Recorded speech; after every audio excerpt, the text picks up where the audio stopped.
लोकसभा निवडणुकीच्या 7व्या टप्प्यामध्ये मतदान होतंय आणि मग त्यानंतर निवडणुकीची प्रक्रिया पार पडते आणि संपूर्ण देशाचं राज्याचं लक्ष 4 जूनच्या निकालाकडे लागलेलं आहे की देशामध्ये सत्ता नेमकी कोणाची येईल, राज्यामध्ये सगळ्यात जास्त खासदार कोणत्या पक्षाचे निवडून येतील। आता भारतातली देशाची निवडणूक होत असताना याकडे अनेक देशांचं सुद्धा लक्ष लागलं की भारतामध्ये नेमकं कोण निवडून येईल, कोणाची सत्ता निर्माण होईल। आणि अशातच आता काँग्रेसचे जे ज्येष्ठ नेते आहेत जयराम रमेश ते म्हणतात की निवडणूक निकालानंतर आम्ही 48 तासातच पंतप्रधान पदाची घोषणा करू आणि कोणाला पंतप्रधान करायचे ते सांगू। आता इंडिया आघाडीमध्ये अनेक पक्ष हे एकत्र झालेत, कोणाला पंतप्रधान करायचं, कोणाला पंतप्रधान करायचं अशी चर्चा सुरू असताना ज्याच्या जागा जास्त निवडून येतात त्याला पंतप्रधान करू अशी चर्चा इंडिया आघाडीमध्ये झालेली आहे। मग आता जास्त जागा कोणत्या पक्षाचे येतील असा अंदाज जर आपण लावायला गेलो तर सगळे 12 ठिकाणचे 12 पक्ष या इंडिया आघाडीमध्ये येऊन थांबलेले आहेत। आणि जे सगळ्यात पश्चिम बंगालच्या ज्या नेत्या आहेत ममता बॅनर्जी त्यांनी या इंडिया आघाडीला बाहेरून पाठिंबा दिलाय, त्या इंडिया आघाडीमध्ये सहभागी झाल्या नाही। इकडे मग महाराष्ट्रातले ज्येष्ठ नेते जे इंडिया आघाडीमध्ये आहेत ते म्हणजे राष्ट्रवादीचे शरद पवार। आता शरद पवार यांनी महाराष्ट्रात इनमिन 10 जागा लढवल्यात, मग ते त्या रेसमध्ये असतील का। इकडे शिवसेना ठाकरे गटाचे उद्धव ठाकरे हे सुद्धा इंडिया आघाडीसोबत आहेत आणि त्यांनी या ठिकाणी 21 जागा लढवलेल्या आहेत। मग आता ज्याचे जास्त खासदार तो पंतप्रधान असं महाविकास आघाडीमध्ये होत असताना जयराम रमेश म्हणतायत की निवडणुकीचा निकाल लागल्यानंतर आम्ही 48 तासातच पंतप्रधान पदाचा उमेदवार जाहीर करू। आता पंतप्रधान पदाचा उमेदवार जाहीर करू त्या अगोदर त्यांच्या जागा देशामध्ये नेमक्या किती निवडून येतात हेच पाहावं लागेल। कारण की 2014ला आणि 2019ला काँग्रेसची अवस्था राज्यामध्ये आणि देशामध्ये कशा पद्धतीनं झाली।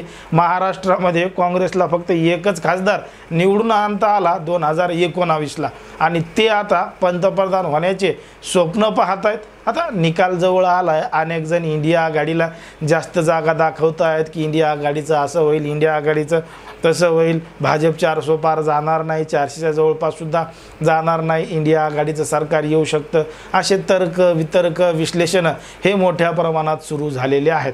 पण मात्र आता 1 जूनचं मतदान प्रक्रिया पार पडल्यानंतर खरे एक्झिट पोल हे बाहेर येतील आणि त्यामधून समजेल की मग देशामध्ये आणि राज्यामध्ये नेमकी कोणाची हवा निर्माण झालेली आहे।